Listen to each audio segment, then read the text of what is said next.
여호와께서 권능으로 내게 임재하시고 그의 영으로 나를 데리고 가서 골짜기 가운데 두셨는데 거기 뼈가 가득하더라.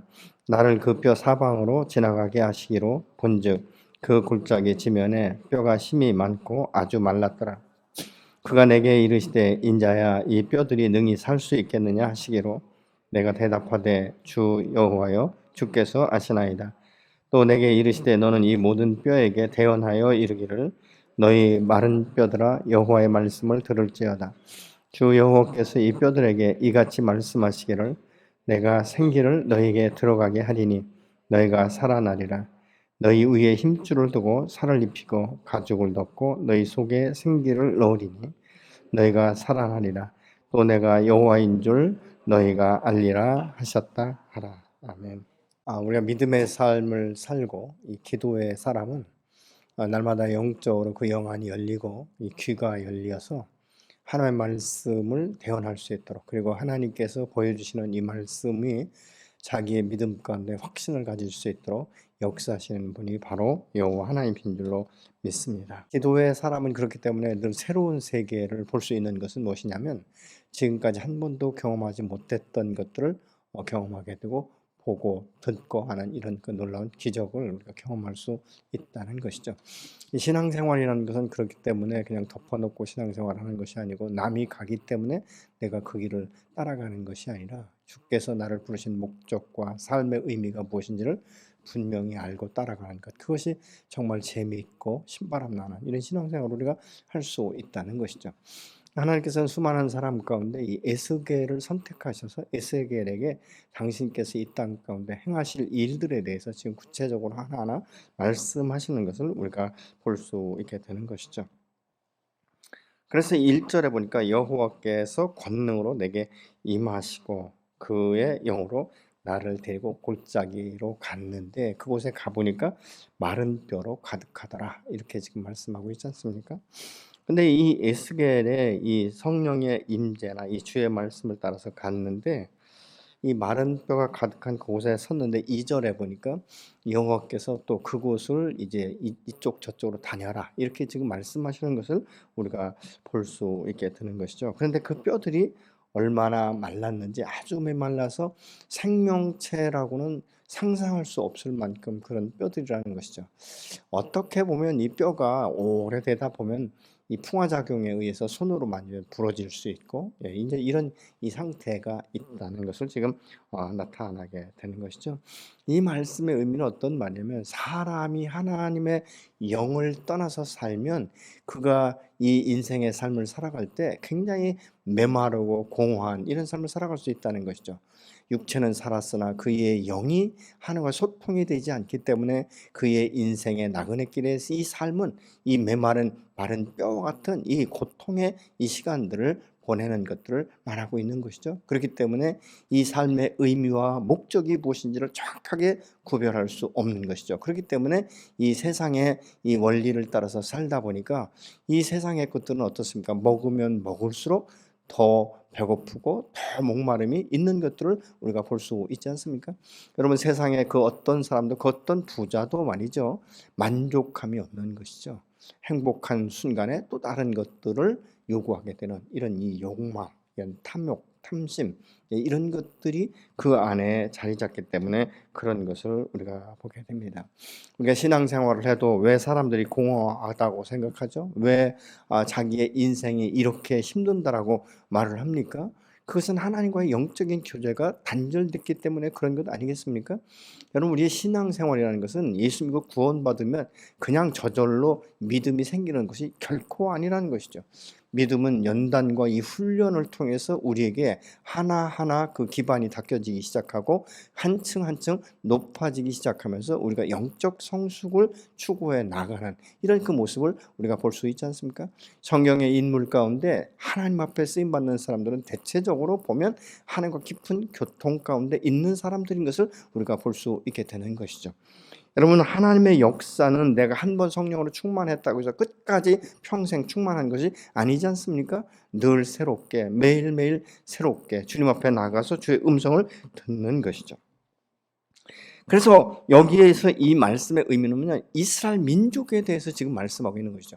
이스라엘 민족이 선민이었지만 그들이 하나님과의 관계, 이 소통이 끊어지면서부터 이제 바벨론의 포로 생활을 하고, 그러다 보니까 영적으로 아주 곤급한 이 삶을 살아가는데, 그것이 마치 마른 뼈들과 같은 인생을 지금 살아가고 있다라고 11절은 이렇게 말씀합니다. 또 내게 이르시되 인자야, 이 뼈들은 이스라엘 온 족속이라. 그들이 이르기를 우리의 뼈들이 말랐고 우리의 소망이 없어졌으니 우리는 다 멸절되었다 하느니라. 소망이 없다는 거예요. 여러분, 예수 믿는 사람들은 세상 사람과 다르게 이 땅에 어떤 역사가 일어난다 할지라도 그럼에도 불구하고 우리에게는 소망이 있다라고 선포할 수 있는 자들만이 바로 생명력 있는 믿음의 사람인 줄로 믿습니다. 왜냐하면 언약의 말씀이 있고 내 하나님은 살아계시며 내 하나님은 전능하시며 나와 오늘도 함께 동행하시고 이치를 깨닫게 하시고 삶의 목적지에 이를 때까지, 약속의 장소에 들어갈 때까지 여호와께서 우리와 함께 동행하시기 때문에 그런 것입니다. 이스라엘 백성들은 선민이었음에도 불구하고 하나님과의 이 교제가 단절이 되다 보니까 그들이 소망이 없다라고 말하기 시작하는 거예요. 정말 이 세상은 정말 살맛나지 않는다, 죽고 싶다, 죽을 것 같다, 이런 이야기들을 흔히 하지 않습니까? 예수 믿는 사람들의 입에서는 이 말이 나오지 않아야 되는 것이죠. 이 말을 믿는 사람도 한다는 것은 무엇입니까? 내 영이 곤핍하다는 것을 깨달아야 되는 것이죠. 내가 하나님과 소통이 멈춰 있구나. 내가 하나님의 말씀이 내 안에 채워지지 않았구나. 내가 육체적인 일용할 양식은 요구하고 배고플 때 배고픈 걸 느끼지만 하나님의 말씀이 내 안에 들어오지 않는 것으로 인해서 내 마음 가운데 얼마나 갈급함과 갈망함이 있었는가. 여러분, 10년, 20년 신앙생활 한다 할지라도 말씀을 모르면 어떻습니까? 음식을 먹지 않는 것, 이것과 다를 바가 없지 않습니까? 그럼에도 불구하고 우리는 육적인 사람이 되어버리면 그 갈급함마저도 없다는 것을 우리가 알 수 있게 되는 것이죠. 그러면서 예수 안에 있으면서도 다 세상적인 것에 이 눈독을 들이게 되는 것이고, 세상적인 삶의 원리를 따라가서 거기서 뭐가 드러나야, 내 안에 뭐가 채워져야 그것이 바로 행복이다, 만족이다, 이렇게 말할 수 있는 것 아니겠습니까? 나 영적인 사람은 어떻습니까? 주님과 함께 동행하는 것만으로도 하박국 선지자처럼 나는 그것으로 행복하다, 나는 그것으로 만족하다라고 말할 수 있어야 되지 않겠습니까? 근데 여호와께서 이 에스겔에게 말하는 거예요. 에스겔아, 네가 볼 때 이 마른 뼈들이 생명력이 과연 있겠느냐, 살아날 수 있겠느냐, 이렇게 질문을 하시는 것이죠. 여러분이라면 어떻게 대답하시겠습니까? 하나님에 대한 믿음이 없고 소망이 없는 사람들은 아주 부정적인 사고방식이기 때문에 아이고, 하나님 해도 너무하지, 어떻게 이 마른 뼈가 이 풍화작용에 의해서 전부 다 그냥 이 손만 대도, 발로 밟기만 하면 다 으스러질 것 같은데 어떻게 이게 살아날 수 있습니까? 말도 안 됩니다. 이렇게 말하기가 쉽겠죠. 근데 에스겔은 그렇게 말하지 않습니다. 이 사람의 이 생명과 이 죽음은 당신 손에 달려 있기 때문에 오직 당신만이 아십니다. 아버지의 뜻에 따라 이루어질 것에 대해서 지금 말씀하고 있는 것 아니겠습니까? 그래서 이 주님만이 아십니다, 이렇게 지금 말하고 있는데 여호와께서 뼈들을 향해서 또 다시 말씀하기 시작하죠. 4절에 보니까 또 내가 내게 이르시되 너는 이 모든 뼈들에게 대언하여 이르기를 너희 마른 뼈들아 여호와의 말씀을 들을지어다. 이 5절은 어떻습니까? 내가 생기를 너희에게 들어가게 하리니 너희가 살아나리라. 6절은 너희 위에 심줄을 두고 살을 입히고 가죽으로 덮고 너희 속에 생기를 넣으리니 너희가 살아나리라. 이것은 무엇입니까? 여호와의 말씀이 선포되기 시작하는 거예요. 말씀이 이 선포될 때 무엇입니까? 에스겔아, 나중에 보면 너는 내가 말한 것을 대언하라. 내가 말한 대로 내가 선포하라고 지금 말씀하고 있는 것이죠. 그래서 이 5절에 보면 내가 생기를 너에게 들어가게 하리니 너희가 살아나리라, 이렇게 말씀하고, 6절은 어떻습니까? 심줄을 두고 살을 입히고 가죽으로 덮이게 될 것에 대해서 지금 말씀하고 있는 것이죠. 이것은 무엇입니까? 이 메마른 뼈들이 다시 살아나게 될 것에 대해서 선포하고 있는 것이죠. 다시 말하면 여호와 하나님께서 이스라엘 백성들을 다시 구원해서 세우실 것에 대해서 지금 말씀하고 있는 것입니다. 여러분, 우리가 예수 믿고 구원받으면 이제 새로운 이 영이 우리에게 임해서 성령을 따라 살게 되는 것 아니겠습니까? 그래서 이제는 옛사람과 이 옛사람의 정서를 벗어버리고 새 사람을 입고 새 하늘과 새 땅을 향해서 우리가 살아갈 수 있도록 이 생기를 저와 여러분에게 넣어주시는 줄로 믿습니다. 왜냐하면 하나님은 천지를 창조하셨을 뿐만 아니라 우리를 당신의 형상으로 지으셨기 때문에 그렇습니다. 그래서 그 하나님은 죽은 영혼을 다시 회복시킬 수 있는 전능하신 여호와 하나님이신 줄로 믿습니다. 여호와의 말씀을 들은 에스겔이 말씀을 이제는 선포하기 시작합니다. 7절로 8절에 이에 내가 명령을 따라 대언하니 대언할 때 소리가 나고 움직이며 이 뼈 저 뼈가 들어맞아 뼈들이 서로 연결되더라. 내가 또 보니 그 뼈에 힘줄이 생기고 살이 오르며 그 위에 가죽이 덮이나 그 속에 생기는 없더라. 이 말씀은 어떤 말씀이냐면 창세기 2장 7절에 보면 여호와 하나님이 땅의 흙으로 사람을 지으셨다 이렇게 말씀하고 있거든요. 그러니까 이 사람의 형체는 다 만들어졌지만 그 안에 뭐가 없다고요? 생기가 없다. 하나님의 영이 아직까지 임하지 않았다라는 것을 지금 말씀하고 있는 것이죠. 그 후에 여호와께서 계속해서 이 말씀하시기를 9절로 10절에는 이렇게 말씀합니다. 또 내게 이르시되 인자야 너는 생기를 향하여 대언하라. 생기에게 대언하여 이르기를 주 여호와께서 이같이 말씀하시기를 생기야 사방에서부터 와서 이 죽음을 당한 자에게 붙어서 살아나게 하셨다 하라. 이렇게 지금 말씀하고 있는 것이죠. 이에 내가 그 명령대로 대언하였더니 생기가 그들 안에 들어가며 그들이 곧 살아나서 일어나 서는데 극히 큰 군대더라 이렇게 말씀합니다. 이 생기라는 말은 히브리어 원어로 르하우라는 말인데 숨, 바람, 영을 의미하고 있습니다. 그래서 여기에서는 뭐 여러 가지로 말할 수 있지만 하나님의 영, 즉 다시 말하면 성령의 임재가 있다는 것이죠. 그래서 여호와께서 사람을 당신의 형상으로 지으시고 그 코에 생기를 불어넣으시니 생명이 되었다라고 말씀하고 있지 않습니까? 그래서 우리가 예수를 믿으면 우리 안에 옛사람은 죽고 새사람이 있으니 부활의 생명을 우리에게 주시는 것과 같은 것이죠. 그렇기 때문에 예수 믿기 전에는 하나님의 말씀을 들어도 깨닫지 못하고 이해가 되지 않고 믿어지지 않던 이 말씀들이 예수 믿고 성령이 내게 임하시면서 말씀이 이해가 되기 시작하고 풀어지기 시작하고 그래서 내가 아멘으로 화답하기 시작하는 것을 우리가 볼 수 있게 되는 것이죠.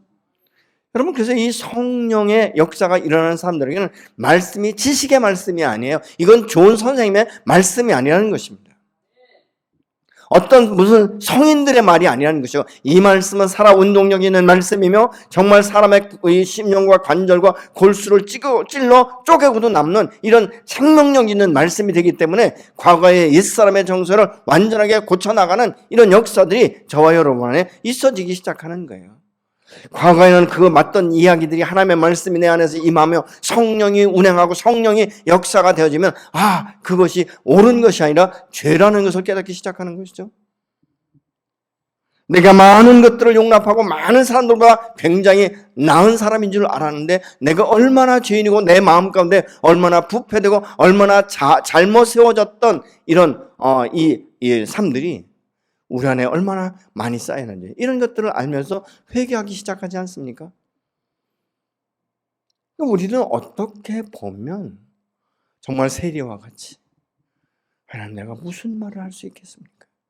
당신의 사랑과 은혜가 아니라면 내가 오늘날 어떻게 내가 하나님을 아버지라고 부를 수가 있겠습니까? 그리고 하나님의 음성을 내가 들을 수도 없고 그렇지 않습니까? 귀가 어둡고 눈이 멀었고 우리의 마음이 닫혀 있기 때문에 하나님께서 말씀하셔도 우리가 들을 수가 없는 거예요.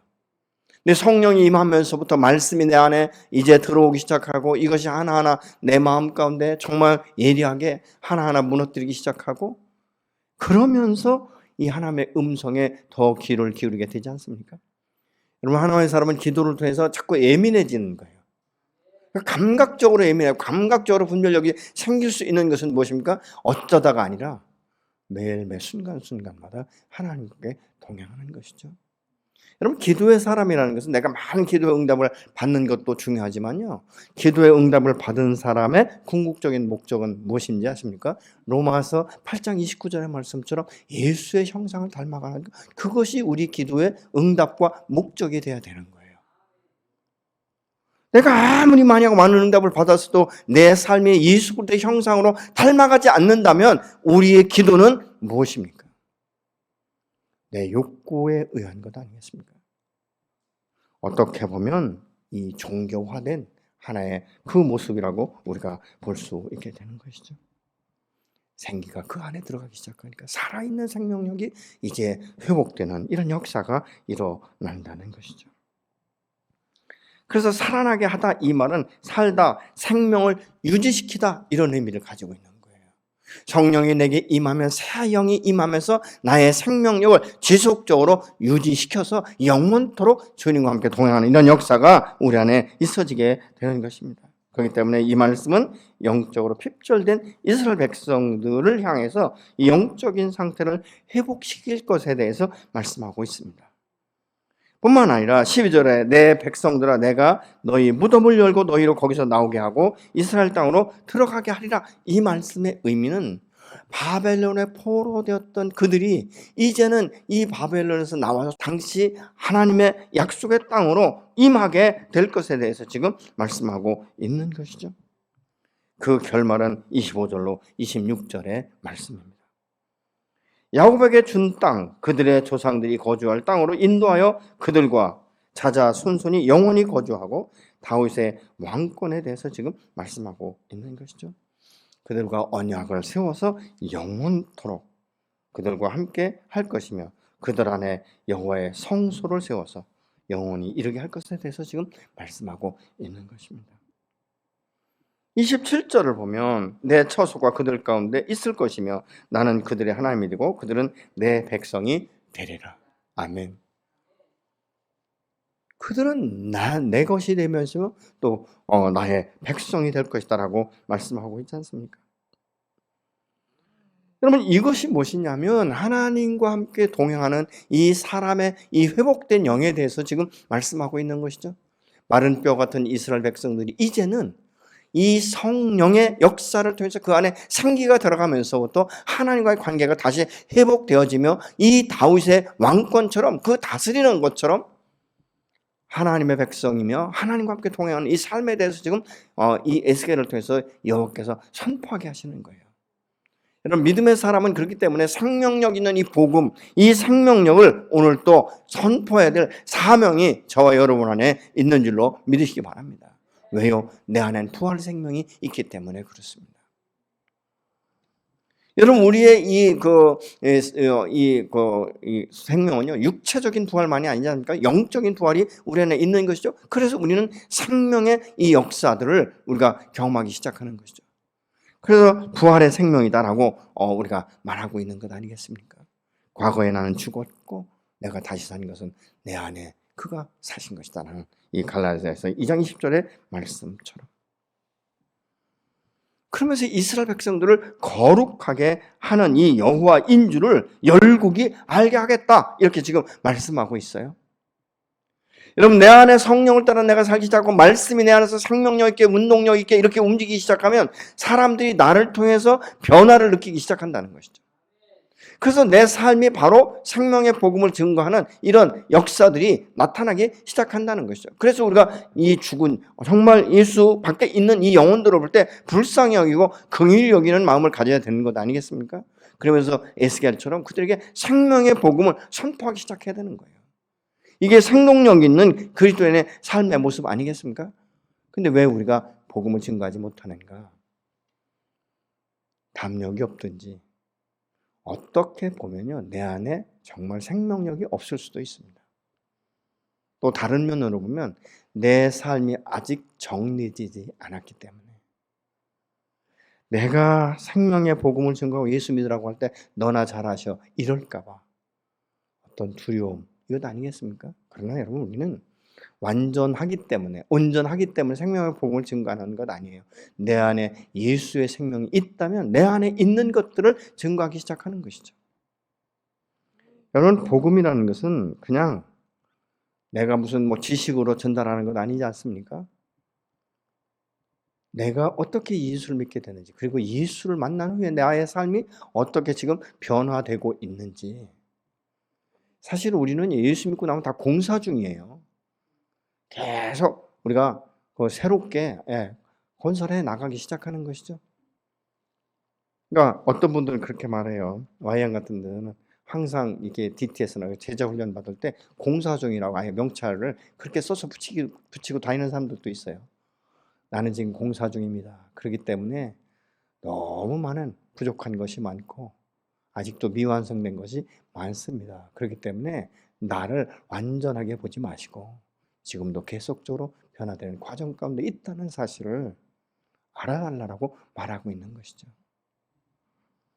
우리 예수 믿고 거듭나면 단번에 하나님께서 의롭다라고 말씀하고 우리에게 영원한 생명은 주셨지만 나의 삶이 예수 그리스도의 형상을 닮아가기 위해서는 매일매일 새롭게 뜯어 고치는 이런 역사들이 일어나기 시작하는 것이죠. 해칠한 무덤이 아니라 완전하게 뜯어내고 다시 새롭게 세워져가는 이런 역사들이 일어나야 되는 것이죠. 과거의 것을 넘어뜨리고 뽑아내고 다시 심고 건설하고 건축해낸 이런 작업들이 저와 여러분 안에 날마다 있어야 되는 것이에요. 여러분, 이 에스겔은 하나님과의 관계가 아주 친밀하기 때문에 여호와의 음성을 듣고 그 말씀 안에 믿음이 있으니까 여호와께서 말씀하신 대로 대언하고 있는 거예요. 선포하고 있는 거예요. 자기의 생각과 자기의 어떤 말을 전달하는 것이 아니라 여호와께서 그 입에 말씀을 넣어주셨고 그 심령 가운데 믿음을 주신 것 아니겠습니까?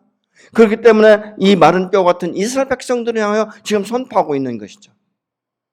여호와께서 우리의 민족을 살리실 것이다. 회복시킬 것이다. 그러기 위해서는 너의 마른 뼈 같은 그 심령 가운데 하나님의 생기, 성령이 임하시면 이런 능력과 역사가 나타나고 변화가 될 것에 대해서 지금 말씀하고 있는 것입니다. 그러면서 이스라엘 백성들을 거룩하게 하겠다라고 지금 말씀하고 있지 않습니까? 여호와의 신이 내게 임하시면 오늘도 내 안에 거룩한 영으로 새롭게 무장되어지고 계속적으로 변화되가는 이런 역사들이 일어나서 과거 같으면 욱하는 이 성품이 나올 텐데 그래도 인내할 수 있고 그래도 우리가 용납할 수 있는 이런 힘이 우리 안에 생기기 시작한다는 것입니다. 하나님 오늘 당신의 사랑하는 자들을 통해서 온 열방이 주의 살아계심과 통치하심을 선포되고 전파되기를 원하시는 것입니다. 요한복음 5장 24절 25절의 말씀을 보시겠습니다.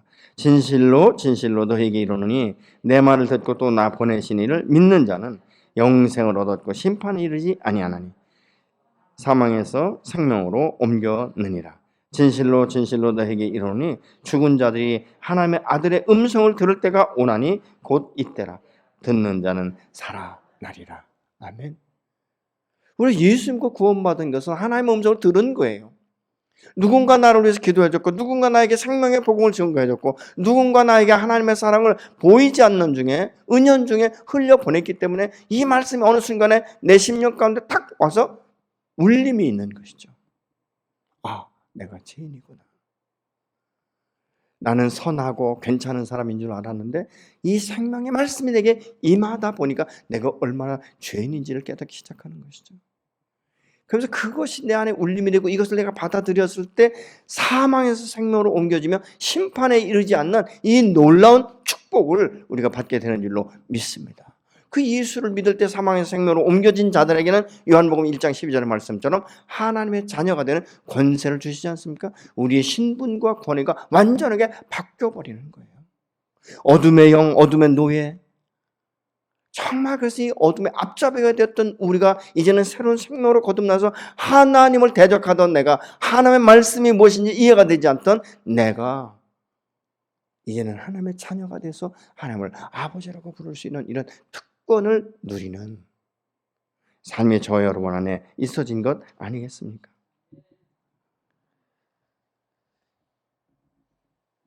죽어있는 자들이 하나님의 음성을 들을 때가 온다는 것은 바로 사망에서 생명으로 옮겨지는 이 기회가 아니겠습니까? 그래서 요한복음 6장 63절은 이렇게 말씀합니다. 살리는 것은 영이니 육은 무익하니라. 내가 너희에게 이른 말은 영이요 생명이다. 예수 그리스도께서 우리에게 말씀하신 것은 우리를 살리는 생명이다, 영이다라고 지금 분명히 말씀하고 있지 않습니까? 이 에스겔이 지금 선포하는 것이 무엇입니까? 마른 뼈가 가득한 이 골짜기에 큰 구덩이를 이룰 수 있을 만큼. 그러니까 우리 한번 생각해 보세요. 그 골짜기에 얼마나 뼈들이 많이 쌓여 있었겠는가. 근데 그 뼈들에게 명령을 처음 무엇입니까? 그냥 서로가 연합될 수 있도록, 그리고 힘줄이 입히고 살이 덮일 수 있도록 그렇게 말하고 있지 않습니까? 그러나 움직이지는 못하는 것이죠. 이 생기, 바람, 성령의 임재를 명령하니까, 선포하니까 그 코에 생기가 들어가서 생명이 되어진 것처럼 큰 군대를 이루는 이런 역사들이 나타나기 시작한다는 것이죠. 오늘날 저와 여러분 안에 이 부활의 생명의 성령이 우리에게 임하셔서 오늘 또 우리가 살아있는 영으로 우리가 새롭게 회복된 줄로 믿습니다. 여러분, 믿음의 사람들은 그렇기 때문에 날마다 그 주님 안에 성령의 역사하심과 성령의 인도하심을 따라 교제가 있어야 되는 거예요. 친밀한 교제.